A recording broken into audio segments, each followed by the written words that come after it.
Welcome to Breaking News with Media Leaders. I'm your show host, Dr. Keonte Coleman. Thank you for joining us for the second episode of the show. Today we have the Dean of the Elon School of Communications, that is Dr. Rochelle Ford. Let's bring her in. Hey, how are we doing today? Hello, how are you? All right. I like to start the show with doing something we call situating ourselves in the qualitative research world. So I'd like for you to situate yourself for the audience. Tell us where you're from, how you got to this point of being a dean. How do I situate? I was born in Baltimore, Maryland. My parents are proud HBCI, decided to move to Ohio for a 2-year move. That was back in 1972. And while my mom is still there, my father's just, I was raised in Ohio. Then fell in love with journalism, and my dad introduced the field of public relations because there's a woman who did storytelling and planned events and things at AT&T and didn't really know what all she did, but she had the title of public relations. So I decided that I would pursue a career and study journalism and public relations. And that brought me to Howard University, where I got super engaged with student journalism at the Hilltop newspaper, then became involved with the Public Relations Student Society of America and got super engaged in other activities and internships. And from there, I started my career working at a boutique agency in Washington, D.C., then to become a regional communications director or area communications director, we called it at the time, for AARP. I was working on my master's and then decided that I really wanted to become a college professor and to have those same light bulb moments as those to help those occur within my own students. So after I finished my master's degree, I started working at University of Tennessee at Martin while I was working on my doctorate at Southern Illinois University, Carbondale. And when I finished my doctorate, I went back to my alma mater, Howard University, and was able to teach public relations and journalism for 16 years, became an administrator there as an assistant dean in the School of Communications, worked with the provost some in establishing a Center for Academic Excellence, then was recruited to the SI Newhouse School of Public Communications at Syracuse University to chair its public relations department, which was a wonderful experience. And then I was recruited to come here to Elon University, become the second dean of the School of Communications. We were founded just 21 years ago. So it's a great honor to be part of this growing, dynamic university and school where we like to say we punch above our weight class because most people can't believe that we are such a young program. But we have amazing faculty who are dedicated to engaged learning, experiential learning, and amazing students who take full benefit of what the university has to offer. I love it. Thank you so much for sharing that with us. The next thing I would like for you to touch on is diving into your current role. You said that you're the dean. Explain that to us all. What goes into being a dean? What all are you controlling? Things of that nature. So, being a dean, you are the chief academic officer, kind of like a mini CEO of the college or the school. So, in my case, the School of Communication. And so my job is to create an academic environment where our students can thrive and grow and learn and have amazing experiences, where our faculty can teach and mentor and do their professional activities or scholarship and be supported to create and generate new knowledge and disseminate it, where staff can really help to build and grow our programs and that they can have a well balanced career in life at the university. So, my job is kind of creating that environment, helping our alumni to continue to develop in their careers, letting them know about opportunities. And continue to invest in them and create bridges where they can continue to invest in the program in which they graduate. from? And how can I create bridges to the industries that we serve in this communication? So to a great extent, my job is to help create an environment for everyone to thrive, with the students centered in that, because we're here for students, for them to grow and to develop into the professionals they want. I love that. When you talk about students, a big piece of what we all do in higher ed is trying to get them to understand where they are now, but helping them to get to where they want to be. Can you talk about how you all at Elon try to do both of those things for your students and advice that you all give to help them get to where they want to go? Absolutely. So at Elon, it starts from day one. We have what we call low walls. We are really also here in mentoring and supporting our students. So low walls means is that we're kind of providing a buffet of opportunities.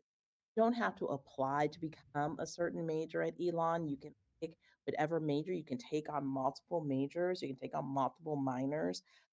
It's low wall, so there's not restriction for students to move throughout the university to explore things. And we want students to look um, at their own strengths. So even in their first year, students can complete something called a strength finder, which will help them to understand what are some skills and abilities that they have that are strong already, or interests that they have in terms of subject matter and the ways they go about learning and experiencing the world. And it will help match them to different career opportunities that they might want to explore. And so we encourage our students to then meet with faculty who are within those disciplines to learn more about that. Maybe do undergraduate research with them. We have a thing where you can do a side swipe with with your meal card or your ID card, and take your faculty to get a cup of coffee. So you can just sit down outside of a traditional academic advising environment, and you invite your faculty to sit down and just have a conversation about life, or have a conversation about an academic pursuit. And the student initiates it, and they both get a free cup of coffee by doing their side swipe with their card. So it's low risk, but just think about the skill set that that student now has when they get into the workplace.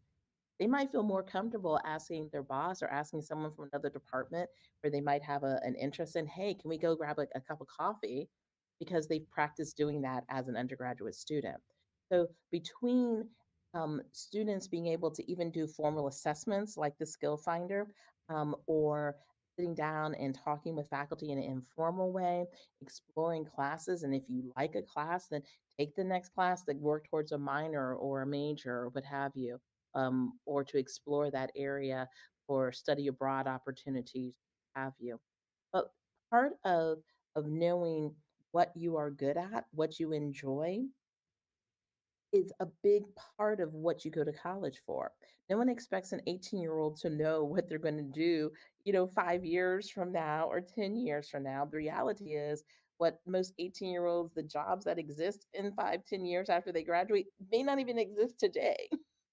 So, what skills can that are universal, that are transferable, that you can be able to take anywhere? And I think that's the beauty of a strong liberal arts foundation, because it teaches you critical thinking, it teaches you creative thinking, teaches you how to use numeracy, whether it's through research or through accounting or other things that will help you to be successful. It teaches you how to write and to speak clearly and concisely. Those are all skills that are transferable. So when students are entering into the university environment, leaning into those liberal art classes, not just because it's a general requirement that you put a check off of, but what can you learn that can be transferred into other places? And how can I use the network and the resources that are available at my school? Because every university has speakers that come in. Having students to go and hear those speakers might open the door to a different way of thinking. It might open the door to a career opportunity they didn't know about. It could open the door to a network that they can become a part of as they plan for the future. So being engaged in that, but then also allowing students to practice their skills while on campus, getting involved in student media. You might work at the student newspaper and discover you hate that environment. That's a good thing to know now while you're in school versus when you've got student loans to pay and you hate working in journalism and you just majored in it and you got your first job and you hate it. So we want students to practice, whether it is in journalism or student run agency or working on an internship. I encourage students to take multiple internships. Why? Because you want to know what you like, you want to know what you don't like. And so we encourage them to do that. Some might be a volunteer for a nonprofit or government agency. Others might be paid opportunities where they can get, summer employment in addition to gaining a skill set that will help them to understand the environment they want to work in or not. So part of it is experimentation. Part of it is getting engaged on campus. Part of it is talking to faculty. Part of it is talking to speakers. Part of it is doing your own strengths finders that you might be able to do with the Office of Career Services or what we call the Student Professional Development Center. But all of those things will help students to know a little bit more about themselves, know what they like, know what they don't like, and know what those opportunities might be upon graduation. When we get them out, because I like everything that you said, the especially getting involved with the student media. I say that line about learning what you don't like so many times during the course of a semester. What about our early career professionals? What advice do you have for them to help them kind of stick it out? Those first 1 to 3 years can be tough. I'm away from family. All of these different things that come up. What kind of advice would you give them to kind of keep pursuing their dreams? Absolutely. 1 to 3 years, people are so ready to hop. Some people are ready to hop after 1 year. I think part of it is you building your network and you walking away and thinking about every day, what did I learn? How did I grow? And what do I need to get more of? Because oftentimes we don't sit in those reflective spaces. And I think that every day can take something away from it. And that at the end of the day, to sit back and say, what did I do well? What did I learn? What is something that I need to do better so you can follow your own growth? All right. And I think that that's an important reflective piece that sometimes we forget to do as we're going through our career, journaling and chronicling that. And then if there's areas where you need to grow, then to find people and ways both inside the organization and outside to gain those skills, to gain that knowledge, to get that assignment that will be additionally rewarding? Are there people that you need to meet inside and outside your organization in order to grow, in order to improve, in order to, smooth out the rough patches that you might be experiencing? One of the things about building a network, and I think it's very, very important that students have a network inside your company, but also outside the company. They need to have a network. So, what does that look like? Everyone belongs to some sort of different identity, right? Whether it is your race, your religion, your gender, etc. And there's a piece of your identity that's very, very important to you. I think that it's important to find someone either inside your organization or outside that resembles that very important piece of your identity. So for me, identify as African American woman. I have always stayed engaged with the Black Public Relations Society. Why? Because there's not many Black public relations professionals. So most of the companies where I worked, where I interned, have not had another one who looked like me in the department, in the unit. So by developing that network with professionals outside of my companies, the Black Public Relations Society, I could then share experiences and to help fortify me within my identity with people who might have higher ranks than I do or positions I ascribe to, or just a safe place that I can learn and grow. But at the same time, I always have been involved with the Public Relations Society of America. Why? Is because that is the most prominent and the largest national organization for public relations professionals. So they have professional development opportunities as a young person. When I'm looking at, from my daily journaling, of things that I learned and how I've grown or what have you, I knew areas of things that maybe I couldn't get exposure to at work that I would need to read about, or I would need to take a class on, or a professional development seminar. There, through the Public Relations Society of America, it had a wide array of support systems and structures where I could learn and grow from a very general perspective, right? But then within the organization, I could then take those resources and share what I learned with my supervisor. I could share what I learned with a colleague. And that helped to build my network with them, because I wasn't always going to them just to take, right? I need help with, I need you to answer this question. I need you to give me more. It was, hey, I just read this great article about how to do better social listening online. I wanted to share it. I thought you might find it interesting. I just read this, or I just took this webinar about, how to do better budgeting. And I thought I would share with you the top three things, summarize the top three things I took away from it, so that I can hopefully be as a partner in their growth and in Mhm. their knowledge acquisition, not just what I can take from them. So I take what I learn from the outside and I bring it in. But then also, as I'm learning things, I just took a class on how to better budgeting. Could I manage the budget on this? Can I track it? Or can I see how you do it? And then bring that back to the people that supervise me or are my team, and ask for an opportunity to shadow, or to observe, or to participate on, or to work on, or to lead. So often, young professionals do not ask for access in stretch assignments.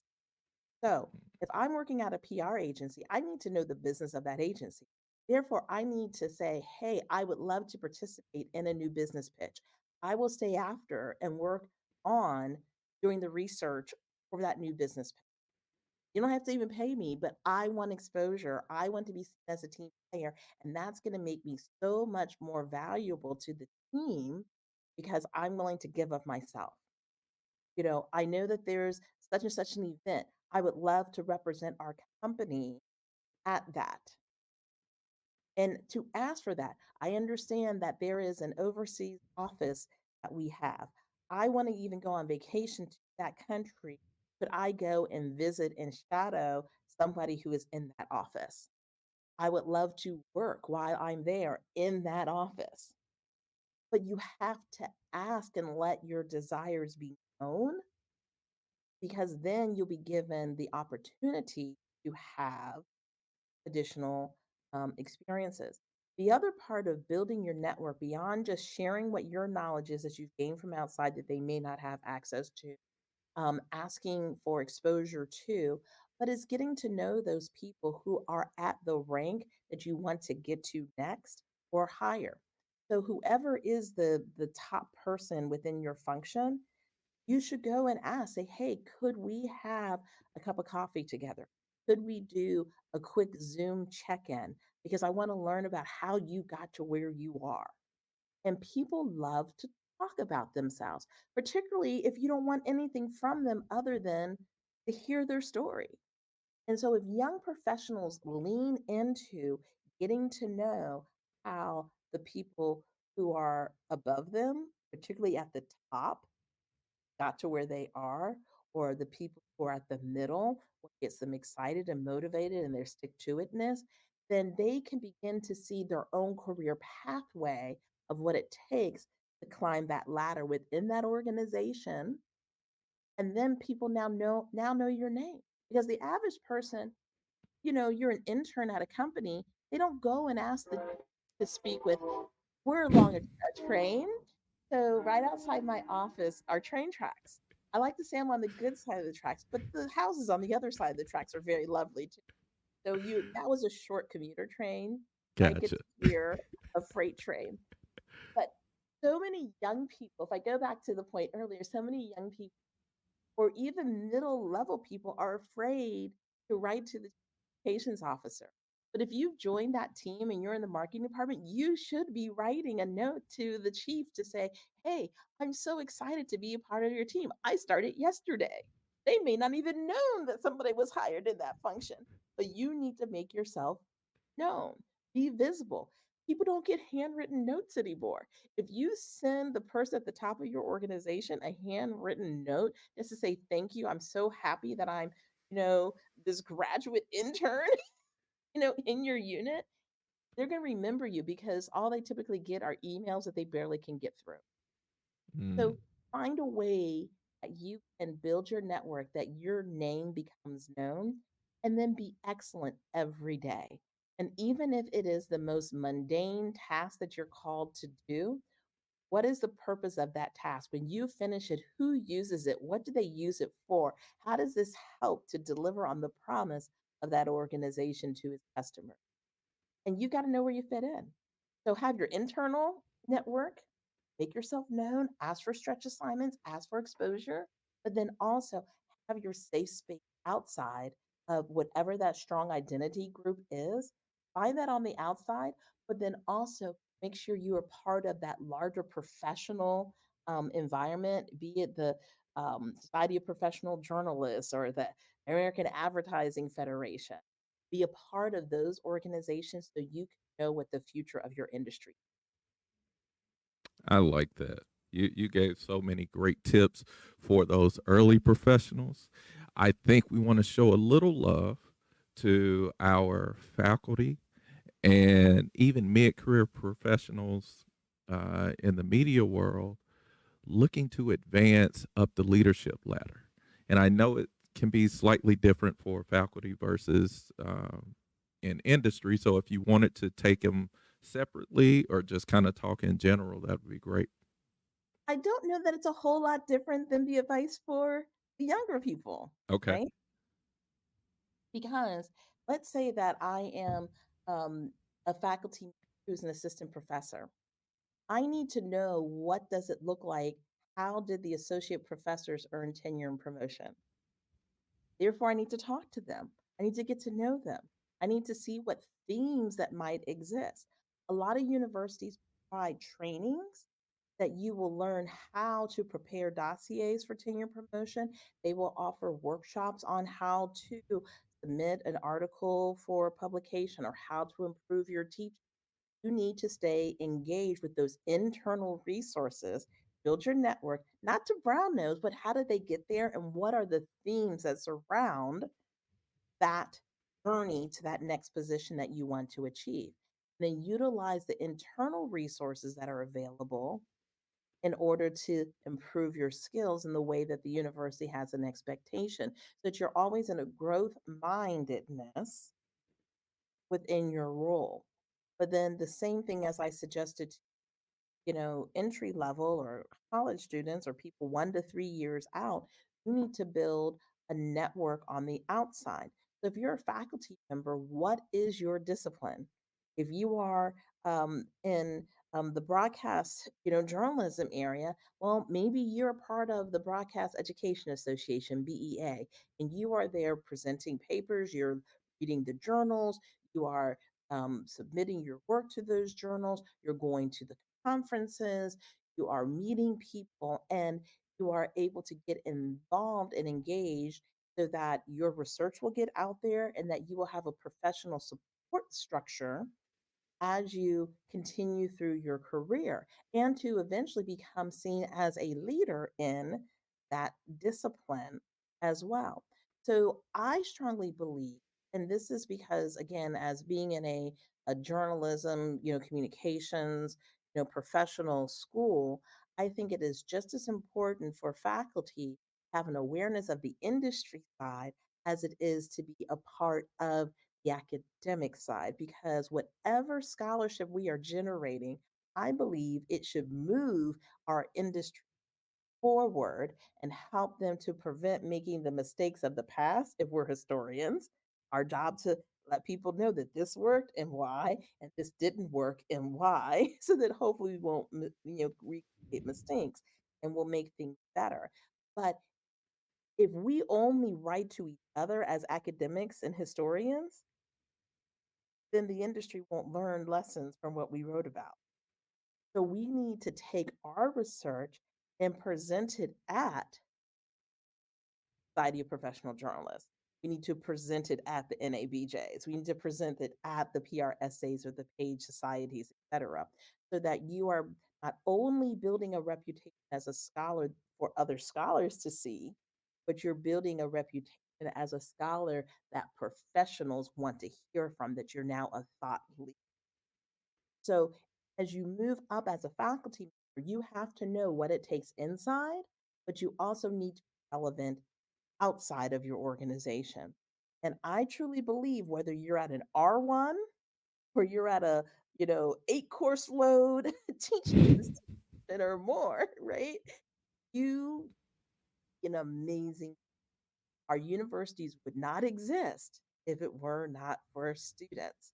So whether you are teaching primarily doctoral students or you're at a junior college, students who probably should still be in high school. I'm not saying that's what junior colleges do. What I'm saying is no matter where you are, you need to be student focused and making sure that those students are growing. Even if they were the best of the best when they came in, they ought to have 4 years of growth if they've been under your tutelage for 4 years. Even if they were near ready for a professional world, they should be that much more qualified by the time that they leave you so that you are helping them to grow and to mature and to be better. So that's kind of like from a faculty perspective. Know what the expectations are, take advantage of the internal network, internal resources, know how other people have achieved where you want to go, and then make sure that you're making a name for yourself through your scholarship within professional organizations and making sure that your research is relevant to the professional world. When it comes to staff, I think it is very much so the same thing.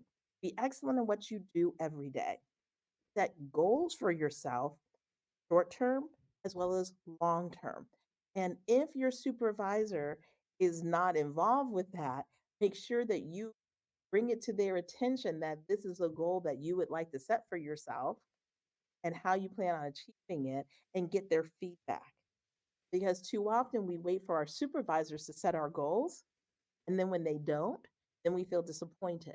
But if they haven't scheduled a check in at midterm, you schedule a check in with them and say, I really want to talk about the goal that I set this year, how I'm beginning to achieve it. I want your feedback on it.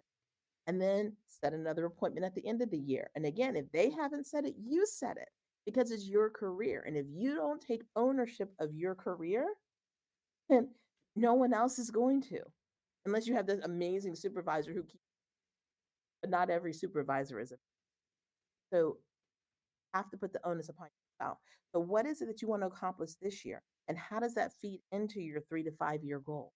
Everybody, regardless if you are a freshman or first year student, or if you are someone who's been working in this profession for 25 years, should have a short term goal, but it should have 3 to 5 year personal goal.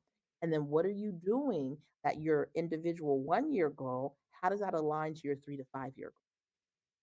Okay. And make sure that you have check ins with people, your supervisor, of course, but also who might be mentors. Okay. Folks who have either gone through it and can give you advice on how to achieve it, but you ought to have someone inside your organization and outside the organization to help you to be accountable to achieving your short term and long. You were spot on. I'm taking my own notes over here to make sure that I'm getting to where I need to go. When you look at this topic, it's easy to get bogged down in or this topic when you because you hit on someone that's been doing something 25 years, or if you've been teaching for a number of years, every now and again you want to pivot and see what else is out there. What advice would you give to those who, either faculty or professionals saying, I want to go teach now. I'm tired of running up and down the road.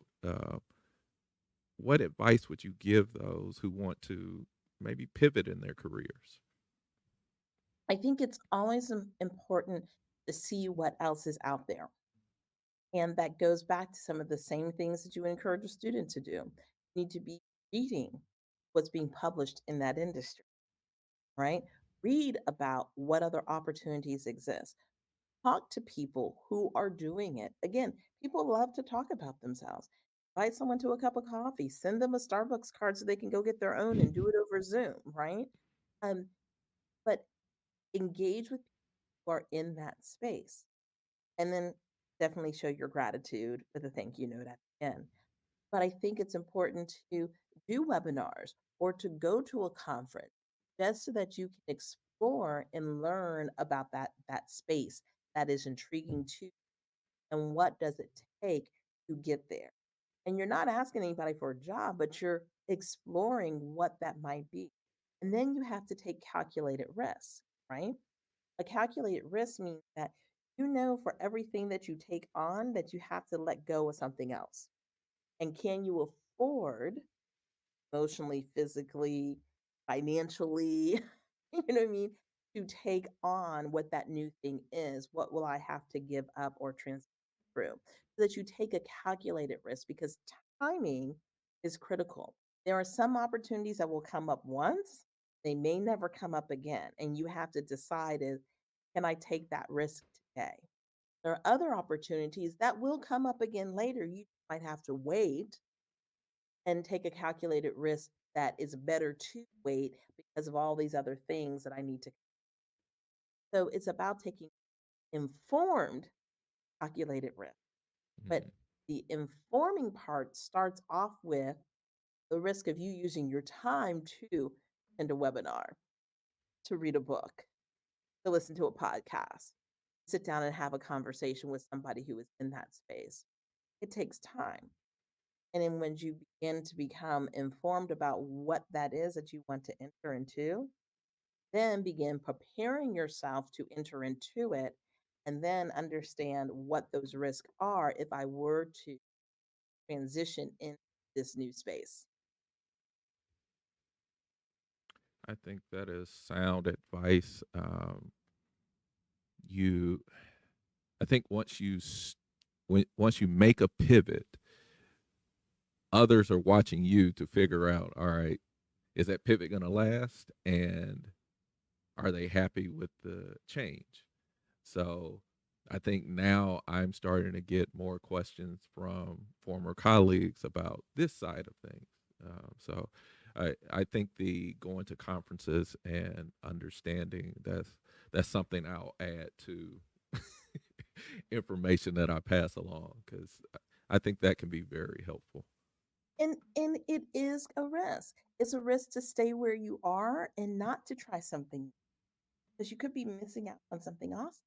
But there's a risk in trying something new. And there's a level of vulnerability, because if you're at the top of your game in one thing and you want to pivot to something else, well, that means that you're going to have to learn and grow and push in a way that you may not have had to push as much because you're comfortable in where you are. Um, I do believe, like my daddy always said, that you keep trying and you keep putting your 100% best effort forward. And if you don't succeed, try and try and try again. But what did you learn through that failure? What do you need to do to improve, to get there? Um, Everybody wants to be excellent, but we will make mistakes and we will make choices that were the wrong choice. It was a wrong fit. It was not what I was supposed to do. Okay, if that's the case, how do I pivot again to Mhm. find something that is right?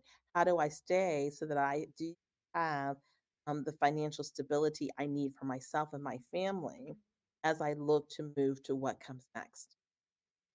I like that. I like that.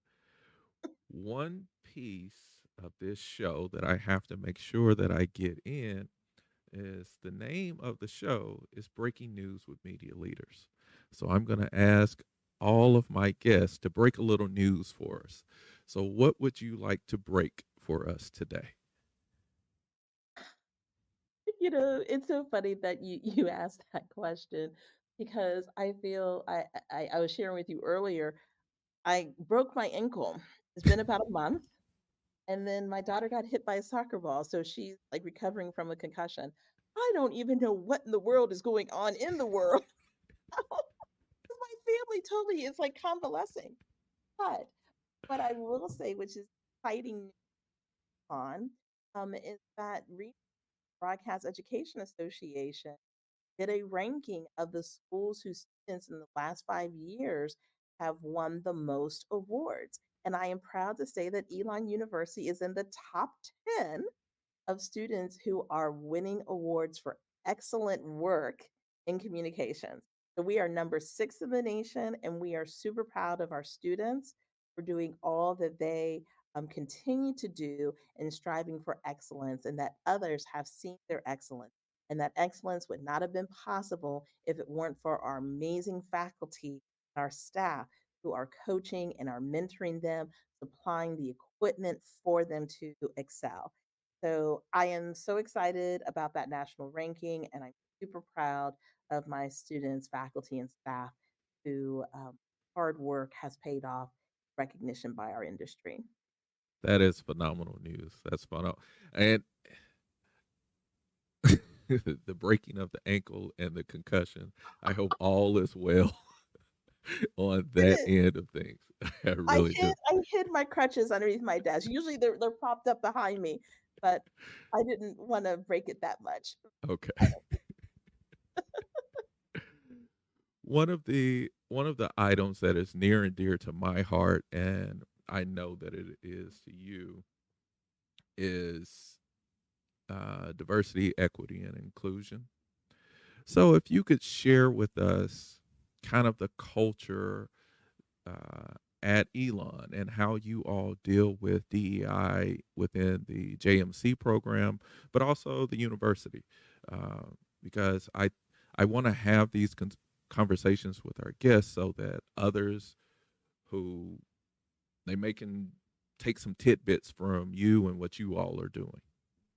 Sure. So at Elon University, our efforts are wrapped up in inclusive. Everyone wants to have a sense of belonging. They want to come to work, to study. We're a residential campus to live on campus. And nobody wants to come here so that they can be included. People want to feel, people want to be able to bring their whole self to work and not be shunned because of a piece of their identity or have to hide a piece of their identity in order to thrive on campus. So, in order to create that sense of inclusiveness, excellent at inclusiveness, we also have to embrace diversity. We have to recognize that differences exist in all of us. And just because we're different, it doesn't mean that it's good or it's bad. It just simply is that it is different. And we have to appreciate that those differences make us stronger. So when we're trying to work on a group project, people have been socialized differently. I don't care if everybody might be homogeneous as a Caucasian person, somebody has more money.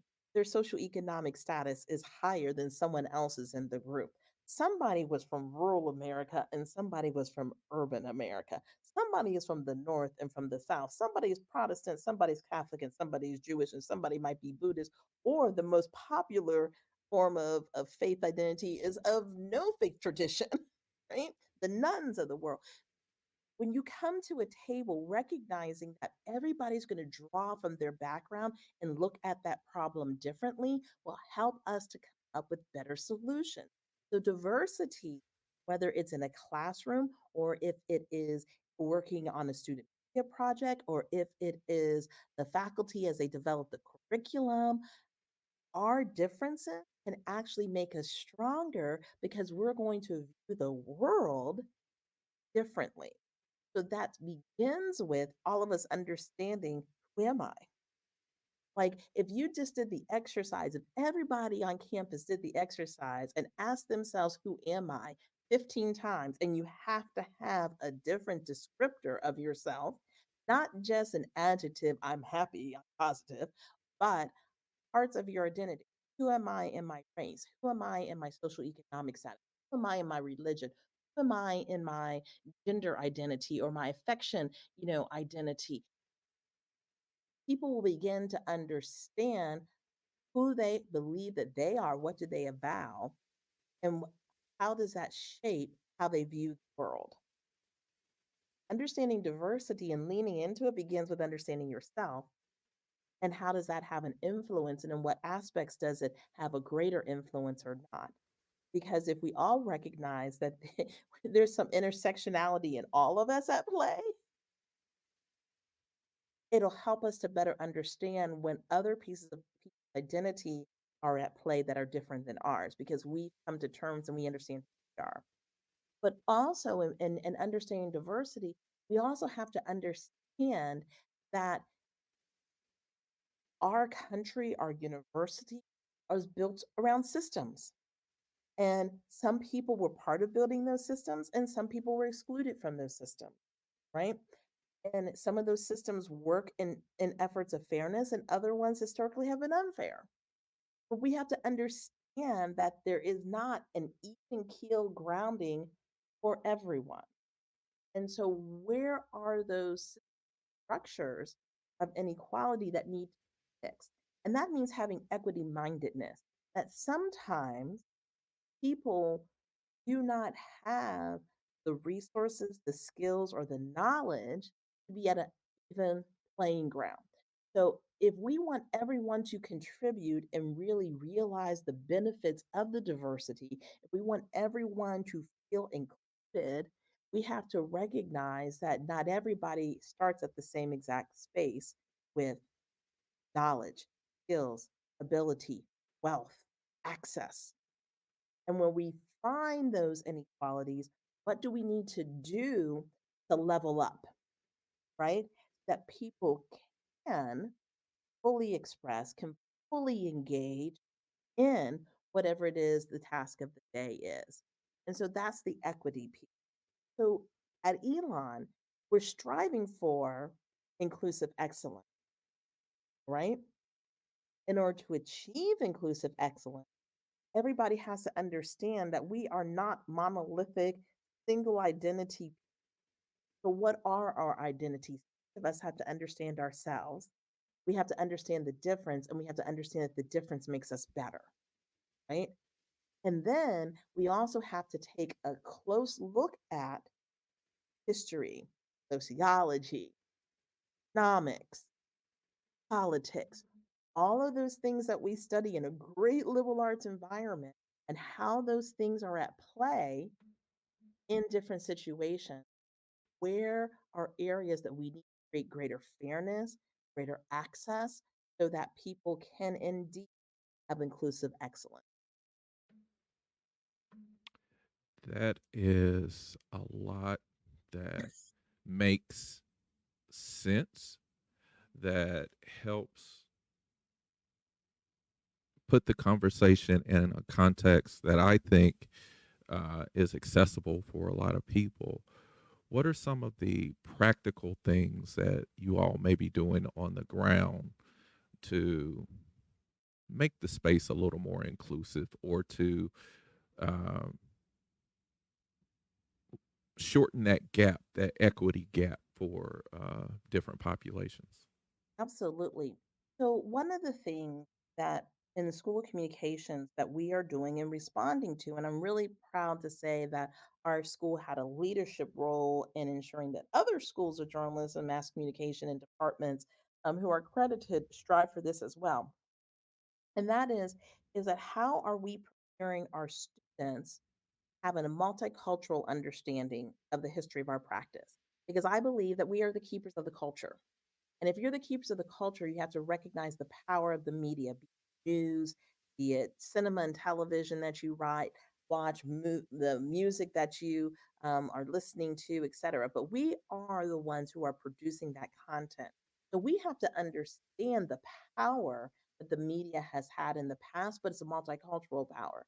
That we recognize that there was a Black press. We recognize that there is, Hispanic, media. We recognize that there is the LGBTQIA movement within media and organizations, et cetera. So, in looking at and studying media history, all of our faculty are having to frame a history as a multicultural history, right? So that's one.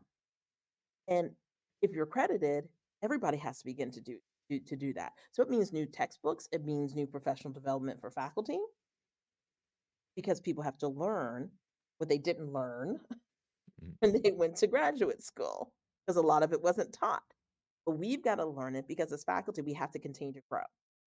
A second thing that we are now doing is we're making sure that our students are able to create content that can um, resonate with, be well received by multicultural audience. So they have to be competent or proficient intercultural communicators. So that means they have to know how to do better research. How do I learn what your media uses and gratifications are? How do you want to receive information? And how is that tied to your different identity? What is salient on this issue of your identity that will make you pay attention to this message, to this content, your selection of media? So faculty have to learn how to be better at research because how I approach a Spanish speaking person where English is their second language is going to be different than how I approach someone whose English is their native language. How I approach a member of the LGBTQIA community is going to be different than how I approach someone who is heterosexual and cisgender, right? Identify with their gender of their birth.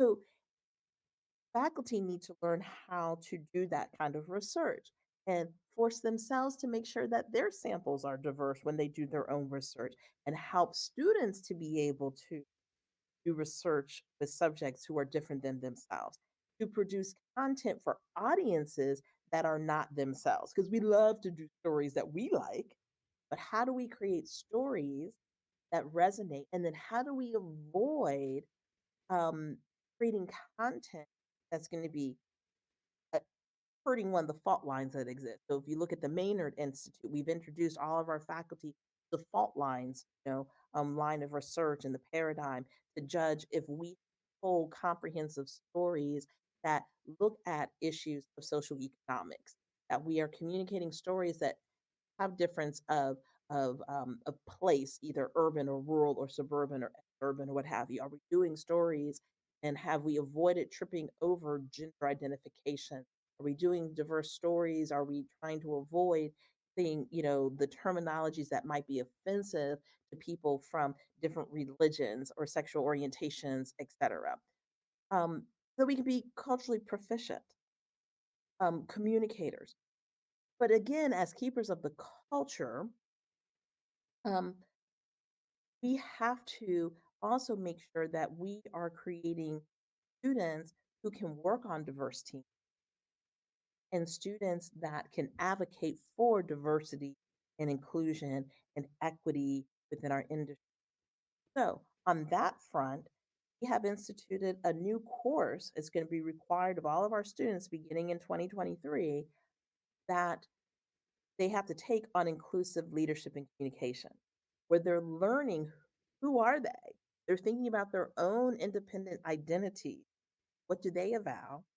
What's the effect that happens when people ascribe different identities to the ones that they avow? How does that affect them as individuals? How do they become a better leader? What is leadership? How do I then take on skill sets of empathy, of empathetic listening, of active listening? How do I give feedback? How do I deal with conflict? How do I know when I see a microaggression? How do I even know, like, what is a microaggression? How do I then speak up? How do I be a better ally who are different than me? What does that even mean? How do I avoid trying to be a savior but really stand beside someone as an ally. And what is the difference and why does it matter?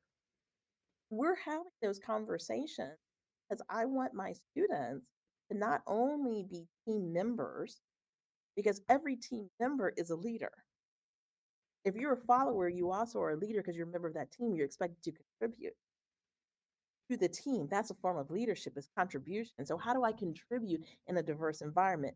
Be it that we're all white women, let's say, it's still a diverse environment, right? How do I be a leader as a follower? But then, when I'm responsible for managing, being a team leader by title, how do I then spirit of inclusion, right?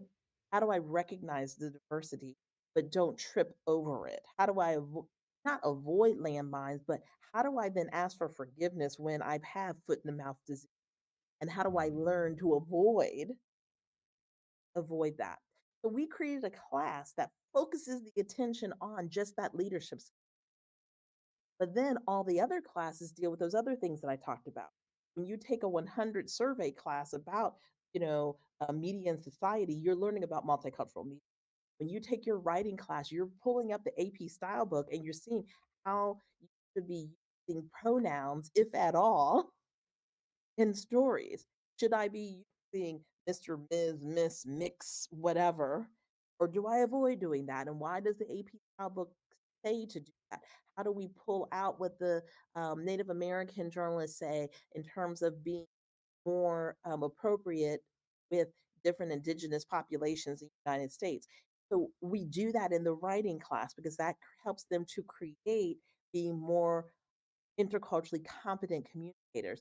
When we get into the research classes, they're studying the human subjects review process so that they can know why certain populations have to have additional protections and why that's important. They got to know what the Tuskegee experiments were, right? They have to know that.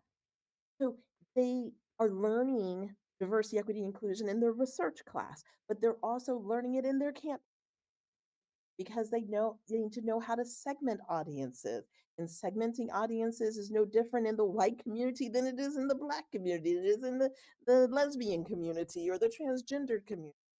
You still have to segment because people are not monolithic groups. Right. And so every class that they take, it has to be infused. But then you also have to lean into their leadership. And what does it mean to be a great team? But those are some of the practical things that Elon is doing. That sounds phenomenal.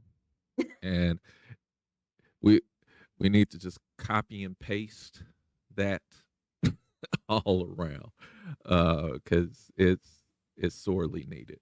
But it has to be assessed, Yes, right? What is the level of your students and your faculty and your staff's cultural competence? And how do we then move that needle? Because the reality is, if you never hire a Black person, okay, I want you to, but let's say as you can't for whatever reason, don't have any positions or what have you. What have you done to introduce Black thought into your curriculum, even if you can't hire somebody? And how do we assess the impact of that guest speaker or that reading or that video or that film or whatever? What impact did that have on moving the needle of cultural competence, moving the needle of inclusive leader? And then you measure it at the end. Did people participate in whatever that treatment is? I'm using like experimental design language, but you got to pre-test it. You got to do whatever your treatment is, your experiment, and then you got to post-test it. Did you move the needle? And you have to do that of your students. You got to do that of your faculty. You got to do that of your staff. that I commend you all for putting in the work, We're and trying. I I commend you all because I know it's not a simple task. Before we get out of here, I'm asking everyone their thoughts on the future of the of your industry. So you can take this from the perspective of public relations. You can take this from the perspective of higher ed, whichever way. So I am hopeful as I'm beginning real systemic change, both in the higher ed landscape and within the fields of public relations, where conversations about diversity, equity, and inclusion are no longer othered, but they're becoming central, and that there's a level of accountability that I've never seen before. So, for the first time, I'm actually hopeful for both higher ed and for our public relations, our other community. We have to make sure that we measure, we hold ourselves accountable for making movement. Because if you don't measure it, is not important and you never know if you did it or not. So I'm hopeful, but I'm gonna hold everybody's feet to the fire that I'm responsible for, both at the industry level, but also within my own sphere of influence. Thank you so much. Thank you so much for joining. I'll give you this last minute to make any pitch that you would want. That could be for prospective students, for faculty to join your team, whatever you like. Well, Elon is growing, really believe age and experiential learning. I'm excited that we now are offering an interactive media master's program that you'll be able to um, take part in as a part time, limited residency student. So it will be online with residencies here at Elon in North Carolina, in Los Angeles, and abroad. Do it for the same price you do it for 1 year, but spread it across. So it's a great new opportunity at that graduate level.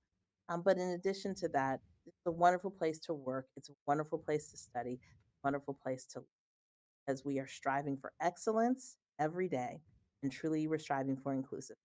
So I appreciate you being on having me on your show, and hopefully we'll be able to continue to do fun things. I definitely appreciate you taking the time to sit with us today. Uh, you dropped so much information that I think is so valuable to any and everyone that's interested in pursuing this career, be it students, early professionals, mid career professionals. So, thank you so much for joining. The next episode actually is going to take place tomorrow. I'm having on Hank Price, longtime retired GM now, the author of Leading Local TV. So please join us tomorrow. I definitely thank you all for watching. Please like this video and subscribe to the channel. You all have a wonderful, wonderful day.